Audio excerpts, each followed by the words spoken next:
is Bean to Barstool, a podcast that looks at the intersections of craft beer and craft chocolate. My name is David Nilsson. I'm a professional beer writer and an advanced cicerone, and the creator and host of this show. The music for this episode is by my dear friend, indie folk musician Anna P.S. You can find out more about Anna's music in the show notes or at her website, annapsmusic.com. You can find links and information about our guests in the show notes as well. I hope you enjoy this episode of Bean to Barstool.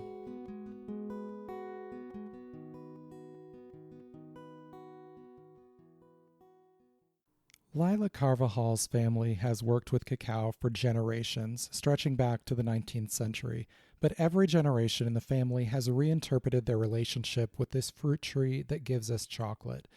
Growing up in Ecuador, Leila remembers visiting the cacao farms that provided beans for CocoaSupply, her family's company.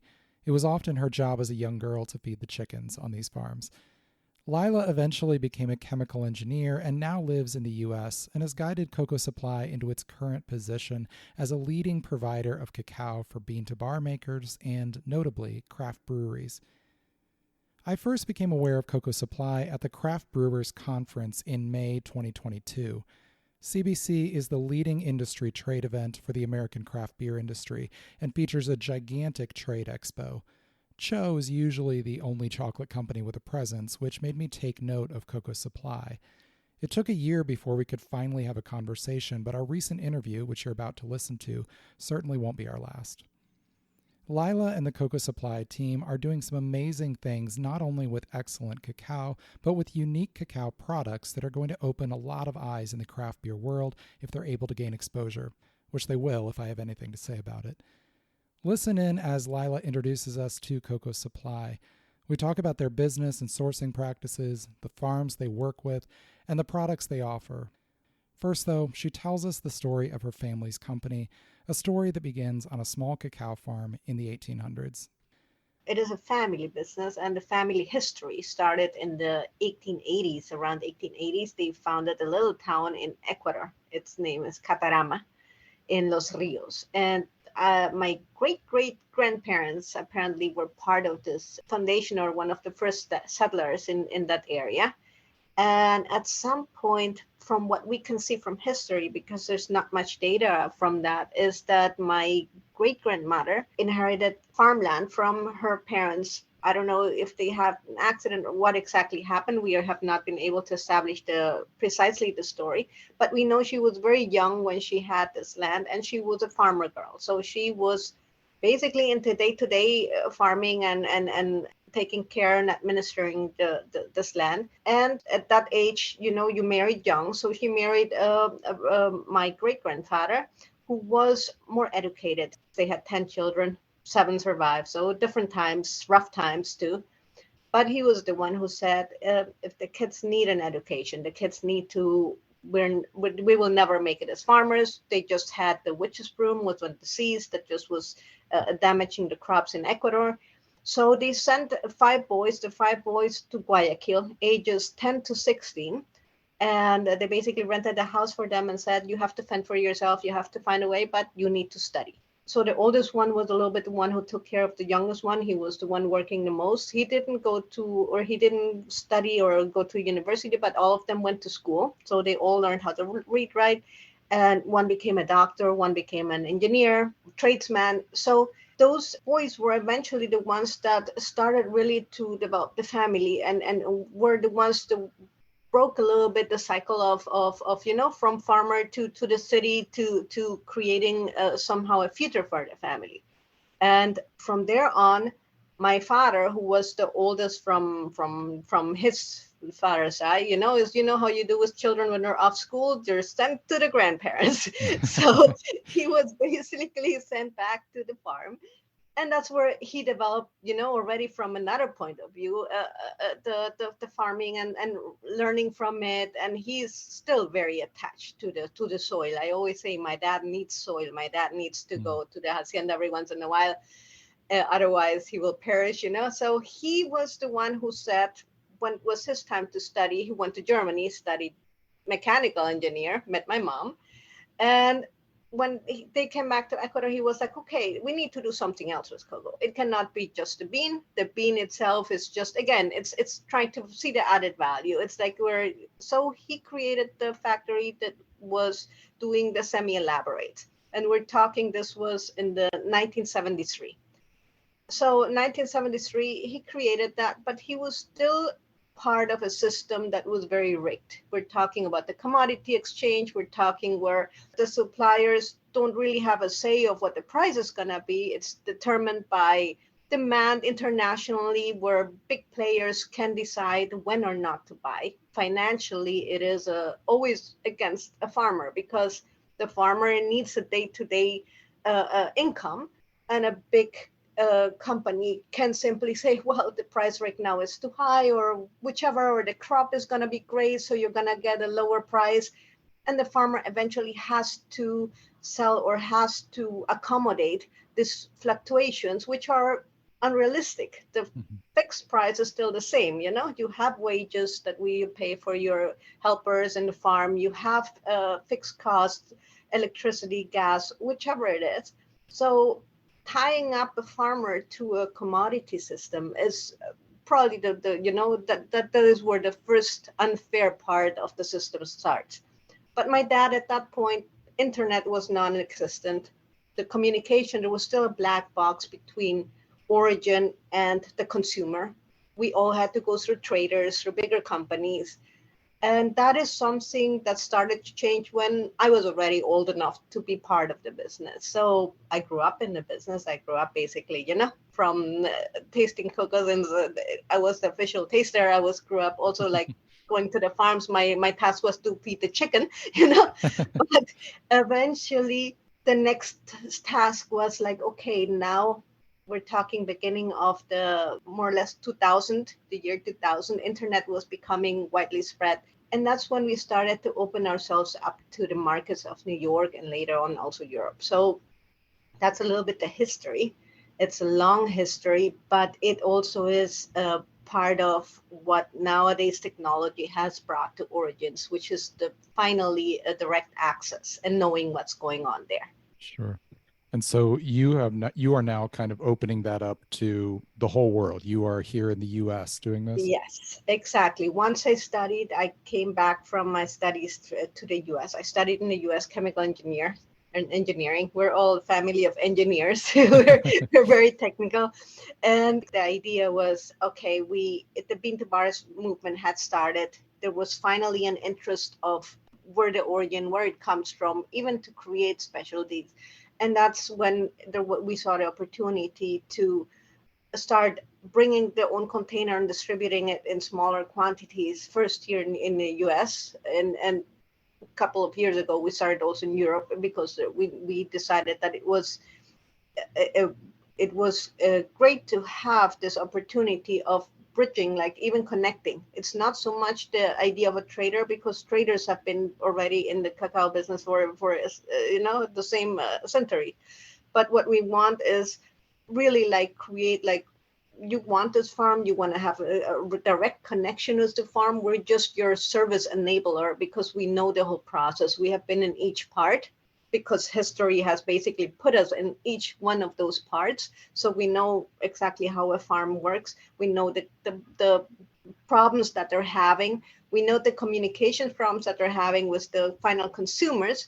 So we are basically like helping to each one on this, and also making it very transparent. We want to make sure that everyone understands who's getting what the shipping line is getting, what the customs broker is getting, because at the end of the day, it's not just a premium. It's about what actually gets into the community and how it's used into the community. You also want to say, okay, we sometimes say a premium is one thing, but creating something where they can create some type of added value. We are very big in education. Our family history is based on education.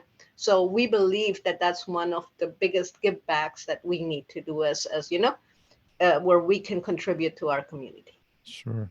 So you are now aggregating from many farms, not just the original family farm. Yes. Exactly. Well, my family farm, because of witches' broom, eventually they had to sell the farm. Thank goodness the boys were already old enough to start their own trades or professions.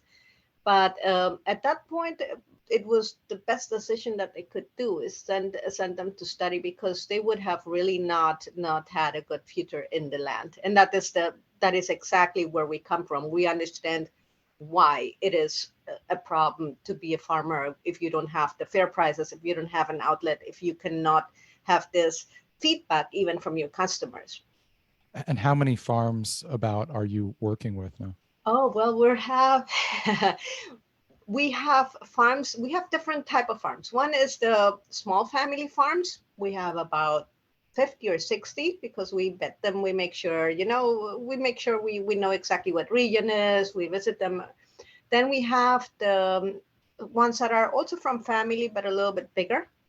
And those are people that already have sometimes their own trade or their own, but we choose them basically based on either similar values that we have, what they do to the community. One of them is carbon neutral. One of them has their own school and community market in the area. One of them is doing agroforestry. One of them is doing keeping the native plants, like the native trees in between. So we go a little bit by their ideals. And the other one is co-ops and associations. So in co-ops as associations that we work on, for example, we have one that's Unocase. They have like over 1,300 small family farms. So there's another one that also has about 500 family farms. So the co-ops and associations are actually a very good way to implement and be very widespread in if we want to do. If we want to have an impact, it's the easiest way is to already use an organization, and they know they have a good feedback. Also, some of them are also getting a little bit into chocolate bars, and then what we do is we process it for them like to the initial stage, so that they can then just add the sugar and do their own creations on that. So it's a very individualized collaboration with each one of them, based on what their need and what we can bring back and what they can also learn from being part of us. So that's the beauty of being part of the country, part of the culture, part of, we know exactly we're helping each other.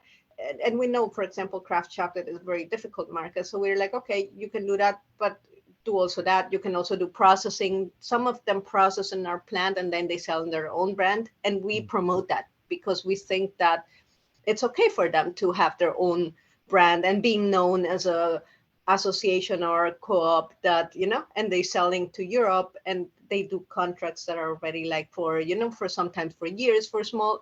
And that's perfect. We always say our mission is really to showcase the farmers or the manufacturers. We're really more like a service, and we're happy to be in this role of connection. So on the selling side, once you have cacao from all of these farms, are you blending that and selling it as a single product, or are you doing micro lots, single estates? How does that work? We have two different ways of doing it. If it's a farm that is big enough where we can have consistency, because that's one of things that our customers want, is to be able to, if they like a bean, to have it consistently through years and not have to change the packaging or change the origin every time, and or the flavor profile.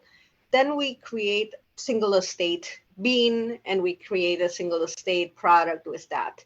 If it is something like the co-op that has 1,300 different small farms, then we create a blend, because it depends on the region. It depends on the harvest. Some regions have a harvest during some months, the other ones on the other ones. So we need to make sure that we create a product that is all year round, but it comes from different areas of that farm. So and in those cases, we don't name the farm, because obviously it's different ones. We name the regions sometimes of the farms, and it could be 2 or 3 provinces because of different harvesting times. So again, it's very individualized to what we can obtain. We try to adapt the best that we can to give the benefit to the farm. And again, if it's something that we can have a consistency, then sure, we want to make sure that they know the estate. We want to make sure that they, and that they give them also premium. The idea is to add this value where the craft maker realizes, hey, this is the farm where it's coming. I get this flavor, or this is the association, and they're happy to promote it in their products because eventually that's going to sell to their customers. With all of these different farms that you're working with, I imagine you have a lot of variance in the microclimates and growing conditions. How much variance do you see from a sensory standpoint in the cacao that you're getting from different areas of Ecuador? We do see in the ones that are conglomerated, we do see a variance. We can have not so much because we try to keep the altitudes different. So we normally try to concentrate, say, 2 or 3 provinces that are close together. And then the ones in the north are different. And the ones right now we're working also with higher altitudes because of there's a national reserve. So we got into, again, because of common goals, preservation of a cloud forest, we got right now into one that is a high altitude. You will see a difference in flavor in that. If it is something that we can create butter and powder, it does not affect it that much because the process itself of roasting and so will make the variation, especially if you go into alkalization and things that are already more elaborate. If you go something that is the nips, then it does create, and then that's exactly when we have to be careful that we are consistent with certain regions. So when it comes to the nips that, for example, we get from Unocase, which is one of the co-ops, we want to make sure they're always a little bit from the same region, and we don't vary. If we do something else, then we put it as a micro batch or as a different lot. You mentioned a little bit ago that some of these farms are also getting into chocolate. What is the bean to bar scene like in Ecuador? Is that developing? Absolutely. We have a lot of really small artisanal chocolate makers, and it has a little bit to do also with ecotourism. So we and that is something we promote. We love the idea of ecotourism. It's green. It brings also the consumer even more into touch with the farmer. The farmer see then what is important and whatnot. And it is very small though. And as you can imagine, Ecuador is a very warm country. So any shipping or any is normally an issue. Yeah. So it is very local. There are some regions, there are some exporters of bars, and you have them Pacari, you have Hoja Verde that have been already for decades in the European and Ecuadorian market, but they're much bigger. We're talking here when the farms do it, it's still very small, and I do think it helps them to promote themselves when visitors come to promote their cacao so they can see what the flavor is and how they do it, and it's also something that is interactive with their visitors. So we do encourage everyone to all the small farms. We always say the best thing you can do is open your doors. It doesn't have to be all the time because they're working farms, you understand. Normally if you go to a farm and they're not harvesting, you will just see trees. You will not. So when visitors come, it's a little bit like you need to make sure that there's some type of activity or something going on, Sure. because otherwise it's really not, you see a couple of trees and it's beautiful, but what else are you going to do there? It's warm, it's hot, there are mosquitoes. You need to have something. And we do think that helps. So we have seen a boom into small craft makers. I think it actually is pretty saturated. The supermarkets, everything have a lot of locally made chocolates in Ecuador, which is fantastic.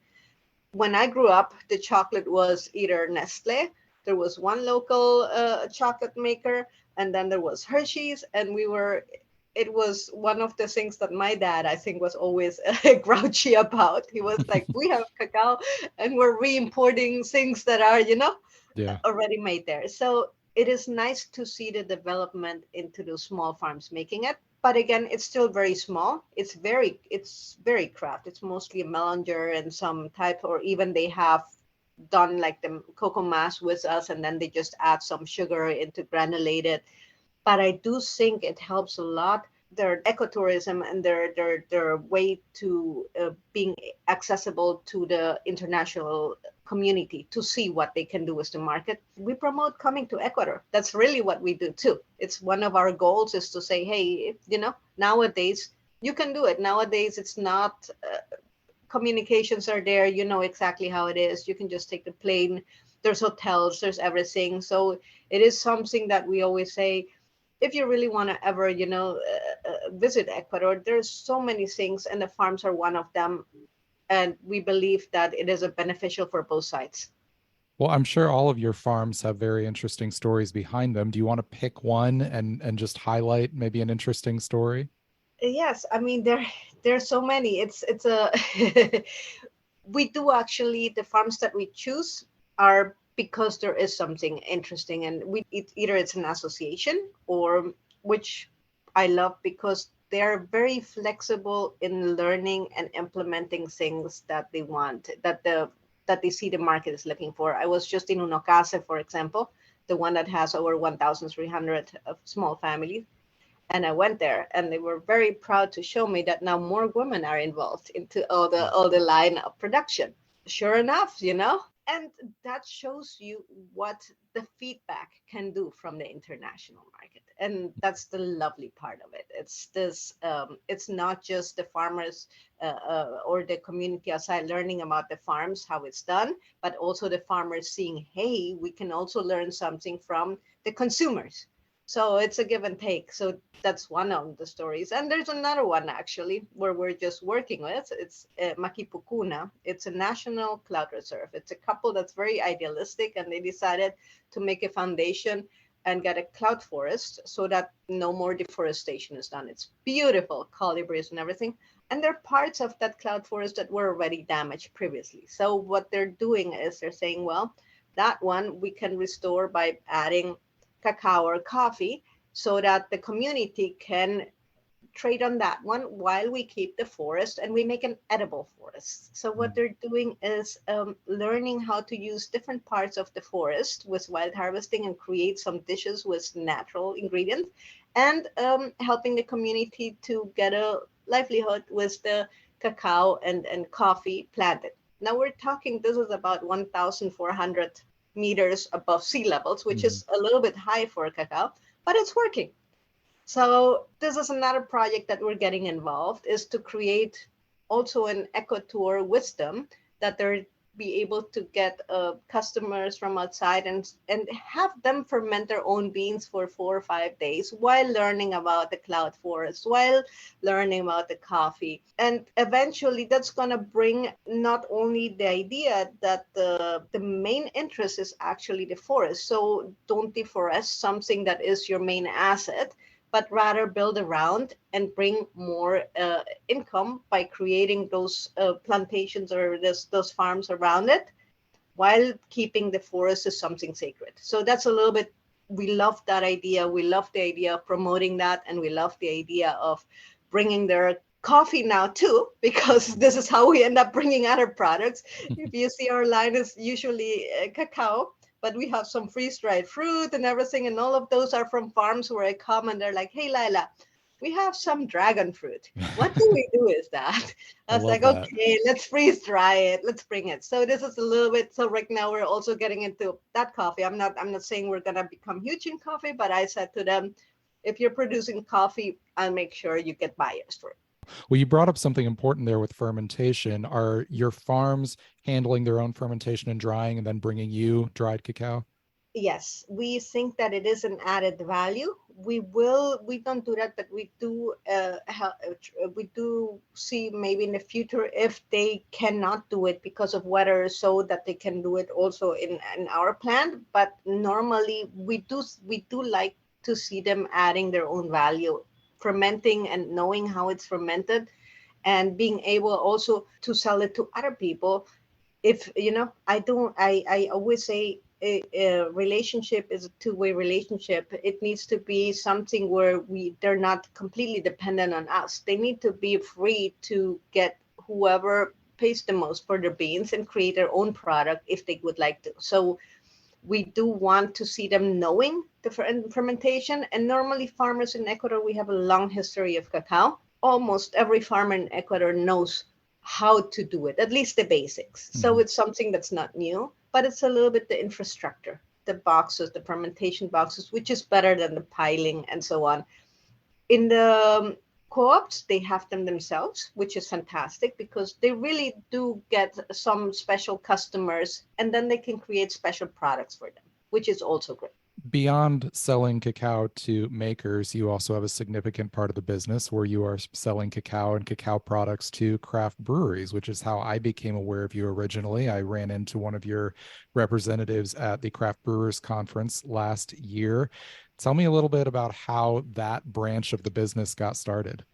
Absolutely. That was pure coincidence. I just came to New Jersey to start the business here too. I was completely new, trying to figure out warehousing and everything. And suddenly I got a request for cacao nips. And at that point, no one brought cacao nips. And I was like, Dad, we need to bring cacao nips. And he was like, nips? That's like the in between product was, from the bean to the chocolate. It was like, who's using nips? I was like, well, I was asked for it, and apparently they're gonna do some brewing with it. And he was like, well, if they want to, So we brought some boxes, and eventually we started having more boxes. And then someone was like, oh yeah, I found you in the beer forum. And again, early internet ages, it's like beer forum. So you start seeing, and you're like, they're doing what with it? So When it was was this? Like really how far back? 2003. Okay. So we were a little bit baffled of how, this is when you see what a gap there is. This was Mm-hmm. already developing here in the US. And my dad and I were like looking at it like it came from Mars. We were like, what's going on? Why do they? And it was a funny moment because we really were like, oh, there is. And then I actually bought a beer back to Ecuador to my dad. And I was like, here, this is what they do with the nips.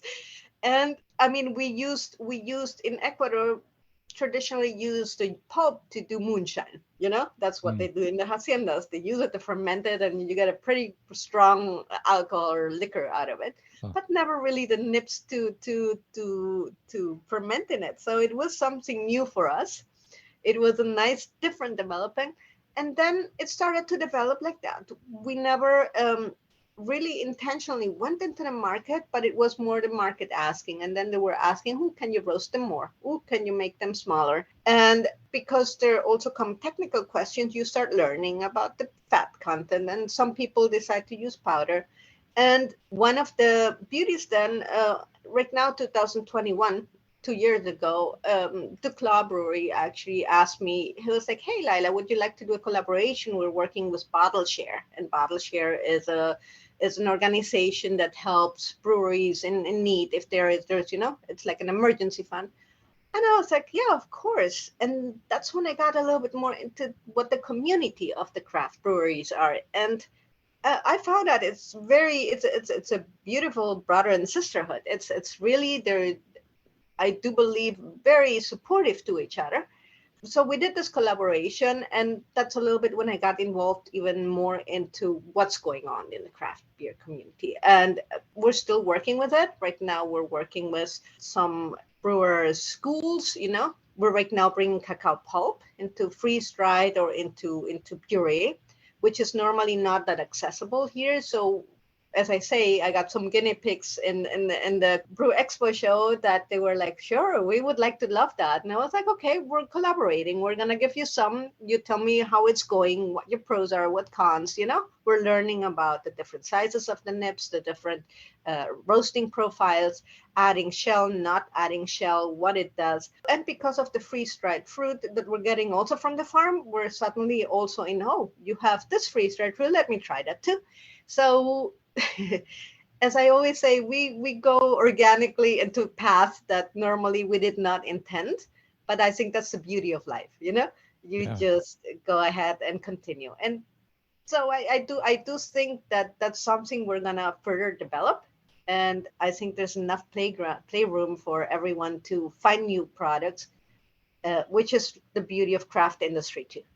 When I saw that you were doing cacao pulp powder, I was really excited because you're right, it's not accessible. So most, I mean, Yeah, I don't know of any US breweries who have been able to yeah, work with it up to this point. I know of one brewery who used it in a sour beer. They used fresh yeah. cacao fruit pulp. Are how many breweries do you have that are considering working with this? Well, we have five that are gonna start experimenting, and there's one brewery school in Germany that's also gonna start experimenting to see what they can do. So we're in the first stage of saying, well, it should be able to work as any other freeze-dried fruit. How do we put it? How the flavor profile is going to work? So this was just maybe a week and a half ago. So we're right now in the second part, which is sending out the samples. The beauty of it, it's easy. We're gonna put some part of it as fresh pulp, like as a pasteurized pulp, and the other one is the freeze dried to see what works better with them. The flavor is different than the nibs, so I don't think they're necessarily gonna combine them or make something chocolate out of it, because this is more like a citrusy, very sweet flavor. But I'm excited to see what flavors come out of it. And as I say, the nice thing about being able to collaborate and having a closer interaction, because we're in craft, we're small, we are together, that we can do that. And that's, I think, what distinguishes any craft industry from the big industry, is that this type of experiments would take so much and so long and such an involvement in any big company. And here we're able to meet in a fair and be like, hey, would you be interested? Sure, that sounds amazing. Taste it. And it's like, send me a couple. How much do you need? Well, about like a pound, and then that's how it starts. And I think that's great. Yeah, I imagine some of those conversations at CBC this year were pretty exciting on both sides. I imagine a lot of the brewers were excited to hear about that, and I can't wait to see what comes of it. I might talk to some brewers I know and see if I can get them in touch with you, because I would love for them to try to work with. We're an experimental part, so at this point, it's a little bit like, I like to see a lot of people trying it, because I do think that they're going to come up with different ways. And that's also something that is important. We'll be right back. Hey everyone, Final Gravity Issue 5 is now available in the shop on beantobarstool.com. This 5th issue of our zine, telling personal, human-centered stories from the world of beer, is full of great articles. Bano Segudu tells the story of the South African beer style Umkombothi, poignantly explaining its role in her culture and the importance in her family's celebrations and milestones. Maria Krugliak writes about discovering the Portuguese half-pint after moving to Portugal during the COVID-19 pandemic. Amanda Bruns and Obakeng Malope discuss the water spirit Mamuhaswa and the collaboration beer they brewed in her honor. These and numerous other stories fill the 56 pages of this zine. We've expanded it and added a few features for this issue. It's full color, full of lots of beautiful photography and art.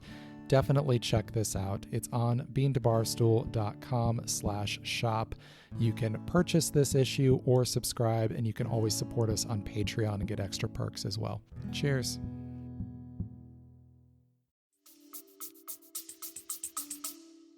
Going back to the nibs, are you providing multiple individual origins from Ecuador to brewers? Yes, but mostly it's interesting that in the craft breweries, they're less interested usually in the origin itself as the farm, or they're more interested in the roasting profile or the size of the nib, or the fat content mixed with shell without it, because it is more about the process. So for them, I do believe that the part that the craft beer industry still is not or is not as specific as the craft chocolate industry is where it is about origin, where it is about farm, where it is, if they say we use cacao nibs, if they even mention if they're sustainable, what origin, that's already rare. That's not the case. But for them, it's one of the ingredients that makes their final product. So what I found in the beer industry, they're interested that it is a family business. If it's woman owned, it's also woman owned, and things like that, because that's part of what their culture is, what the craft beer industry is going for, but still not as interested or not as promoting of farms itself or origin itself. Yeah, absolutely. I see that a lot, where we're still trying to get brewers to catch on to the importance of origin and sourcing. Yes. It's still, eventually it will come. Eventually, I do think collaborations are great for that, because that is actually what brings out the story more of where it comes from as just the product. If you see a product in the shelf, there's so much you can communicate through just packaging. About how many breweries are you working with now? Are you able to share? Oh my goodness, I do not know, but it is from the small. We also have suppliers of breweries that buy our nips and then they rebrand them and supply it themselves. We have, I would say, of the larger ones, maybe 10, and of the smaller ones we have like about 100 if not more that we are supplying, and it is a seasonal product, so we see more in the spring, we see more in the fall, Hmm. summer less, and that's more or less per season. And we see new breweries coming and going, so we see, oh, we did one batch for this and then it's like a special one and then they don't, and then we see new ones. So we normally have like a constant of coming and going of 100 or 200 small brewers. We have the distributors whose where our name does not come through because they resell them, and that's fine, no problem. And then we have the bigger ones that are a few of them that have, I mentioned the Claude, there's a couple of more, that have their already brands, and if they need, and it's not only cacao nips, it's like some fruits or vanilla or other things that they might need. So we're one of their suppliers. So with something like DeClaw, are they getting all of their cacao from you for their different beers? They're Because I getting, know yes, they they're have one getting. very prominent chocolate beer that is very They popular. have. I love the one that they had, and I forgot they said the JB Baby Jesus or something like Yeah, that. It Sweet was Baby like that. Jesus, I think is Yeah. theirs. Yeah. So we had that one, and I love to sample. I always tell them, okay, as long as you send me a 6 pack, we're good. And but yes, it has been long-term collaboration. The one that they did, I think, was bottle share, was called Napoli or something like that. It was and it had chocolate, strawberry and vanilla, so it was Mhm. like a Napolitan. So they do different ones, but yes, we normally work with them already for years. We have other ones that we have been already for years, and it's a nice collab. It's, again, I always say, I do think that the craft chocolate industry and the craft beer industry are different, and there's a lot that they can learn from each other. And I'm happy I get to see both. Absolutely. How about the Ecuadorian craft beer scene? Is there much of a scene there, and are they working with cacao? There is some, yes. Now, Ecuador again is a more tropical country, so the lighter beers are usually on the coast, and so have a better rating or a better, intake. In the north, you do have some craft beers that are using the local nips, and we have seen some. We also know that the bigger company, there's one, the Cervecería Nacional, that is actually a large. It's actually from Anheuser-Busch. Mm. So they have a beer that is made with cocoa in Ecuador. But because we don't have, I think, the colder seasons, I don't think the darker ones are necessarily, unless you're in Quito or it's something special, it's more like a dessert or a porter, then you have those ones that are, but it's not the one that is the most common one. So you do see some craft industry also getting into that. But the lighter beer, especially at the beach, that's where we drink a lot of beer. It's very nice and warm. You want something refreshing and a little bit more on the lighter side.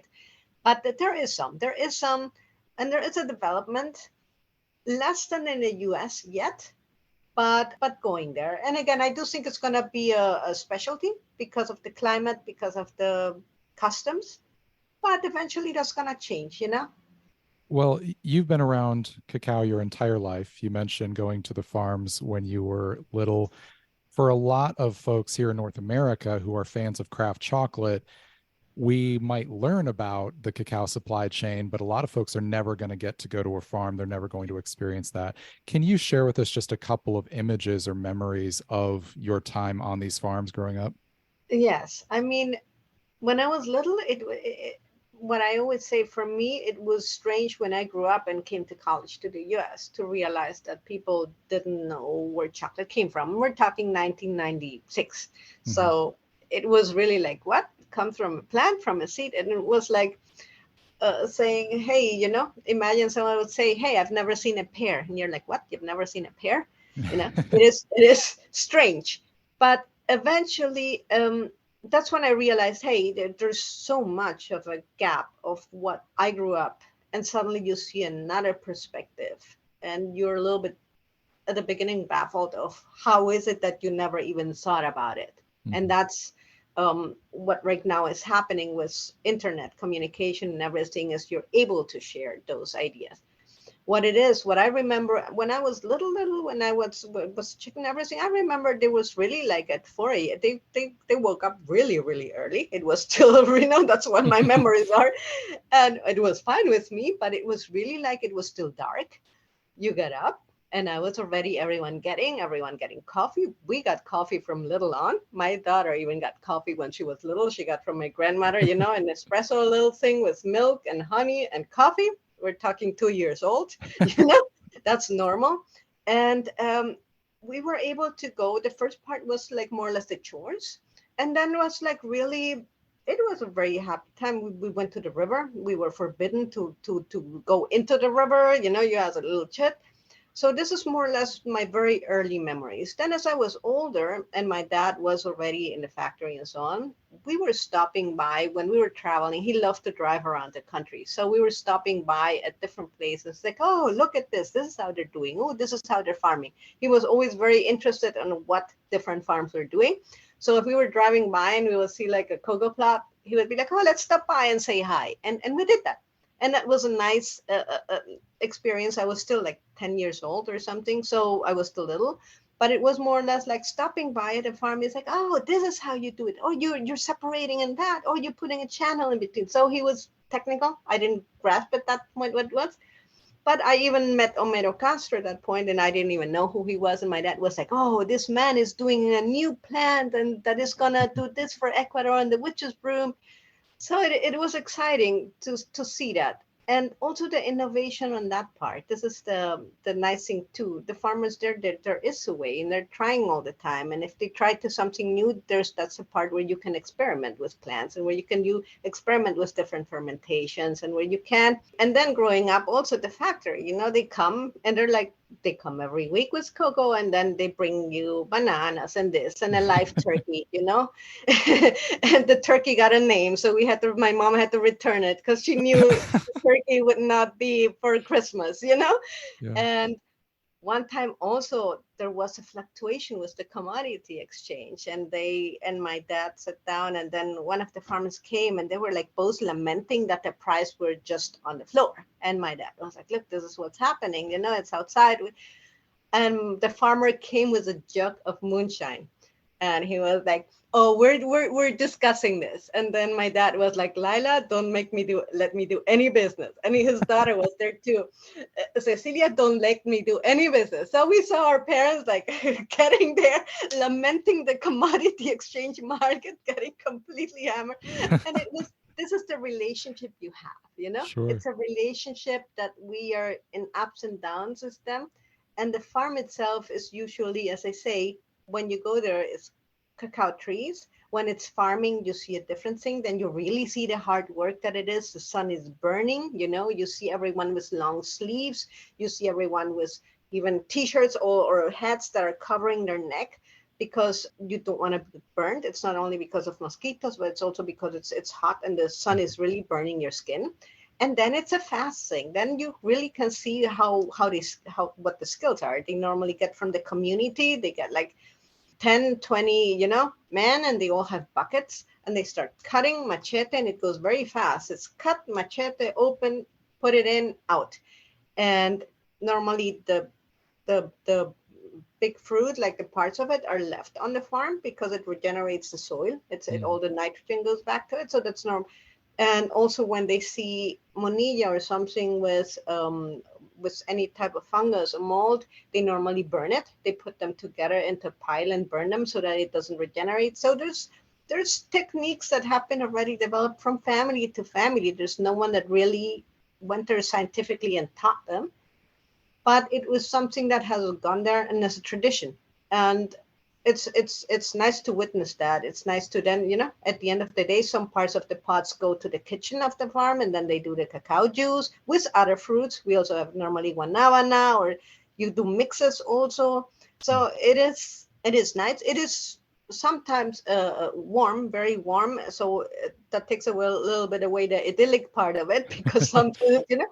but I always say it's a great experience, but it needs to be organized because sometimes people just want to come. I was like, well, you understand a farm is not going to harvest just because you're going to visit. So it needs to be something. I always say, if you can talk before, organize and so on, then it's better. Don't just show up. It doesn't work like that.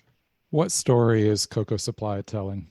I do think what we bring to the table is the other side of how we started distribution. A lot of times you see people that are promoting and selling craft chocolate or beer, normally people that grew up in either North America or Europe and got involved into farms, found it fascinating or in chocolate and decided to find origins and have a story going from that side. And I think it's very valid because there was this curiosity of what happened with chocolate and where it came from. In our side, it's the opposite. Where we started with a farm, we saw the struggles of the farm with diseases like witch's broom, with education, with a country that was, in development, a third world country. We know all the ups and downs politically right now. Ecuador is still going through. Mm-hmm. So I'm already immune to it. People are like, "Who is everything okay in Ecuador? It's gonna pass," But you see that we come from this side of the story, seeing the commodity exchange, seeing the struggles of the exporters, the farms, and so on, bringing their product out, which people hear like, oh, but it should be so easy. We're interested. There is a disconnect, and we're bringing this side of the story, and we're bringing this side of the problems that we're seeing. Then we had to go each step. We had to go through production. We had to go through logistics, which is another headache sometimes. We had to go through then distribution. So this is the story that we're bringing, is like it has been a hard path to go through all those hindrances. It seems very easy, but it has been really difficult to find this match to the connection to the markets. And I do think that we are doing the job of not only saying, oh, we're just paying fair prices to the farms and so on. We really want you to be in touch with the farmer, not the exporter, not the company that's doing the buying from you. We want you to know which one it is. We want you to know their stories and also their struggles, because it's not just about a fair price. It's understanding the whole cultural and how to influence each other in a positive way. So that's, I think, the best part of our story is a family that has been able to struggle and go through a path to find like the other side. And we're right now inviting people to come and see this side from our perspective. As I said, for you growing up here, seeing cacao is completely different. And for me growing up there where it was natural and understanding each other of why or why not, it needs more than a conversation. It needs really like this sharing of experiences and sharing of a life of generations. I love how CocoaSupply's history and work touch pretty much every aspect of the modern ethical cacao supply chain, from small farms to co-ops to chocolate makers and brewers. There were a couple things Leila brought up that I will be diving into more soon: the development of freeze-dried or pasteurized cacao pulp for brewing, and the practice of cacao farmers in Ecuador making cacao pulp moonshine on their farms. Both of those sound fascinating to me. Keep an eye out for what I can dig up on those topics. A reminder to everyone to check out Final Gravity, our new print beer publication. New issues come out quarterly, and we explore intimate, human-centric stories from the world of beer. You can order issues on beantobarstool.com or subscribe via Patreon. Thanks to Leila for coming on the show today, and to all of you for listening. I hope you enjoyed this episode of Bean to Barstool.